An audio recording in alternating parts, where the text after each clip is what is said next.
अभिनेता नाना पाटेकर यांनी आपल्या कसदार अभिनयातून हिंदी आणि सिनेसृष्टीवर एक वेगळा ठसा उमटवला। अभिनयापाठोपाठ आता नाना पाटेकर राजकारणात सुद्धा हात आजमावण्याच्या तयारीत असल्याची चर्चा आहे। पुण्याजवळच्या खडकवासला विधानसभा मतदारसंघातून नाना पाटेकर निवडणूक लढवणार असल्याचं बोललं जातं। गणेशोत्सवाच्या दरम्यान नाना पाटेकर आणि उपमुख्यमंत्री अजित पवार यांची भेट झाली होती।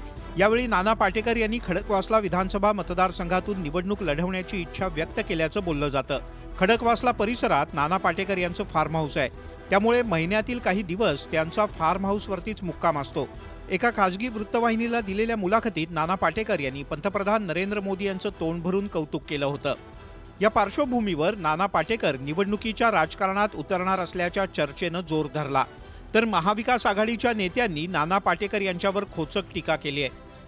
नाना पाटेकर खडकवासल्यातून लढतील अशी चर्चा आहे। काही दिवसापूर्वी त्यांनी पंतप्रधान नरेंद्र मोदींचं कौतुकही केलं होतं। त्यांचे अनेक पिक्चर फ्लॉपही झालेले आहेत, फार काही तुम्ही सिरियस घेऊ नका। 2019च्या निवडणुकीत खडकवासला विधानसभेतून भाजपचा विजय झालाय, मात्र या मतदारसंघात राष्ट्रवादी काँग्रेसची मोठी ताकद आहे। गेल्यावेळी 3000 पेक्षा जास्त मतांच्या फरकानं भाजप उमेदवारानं विजय मिळवला, त्यामुळे आगामी विधानसभा निवडणुकीत अजित पवार गटाकडून सुद्धा या मतदारसंघावर दावा केला जाण्याची शक्यता नाकारता येत नाही।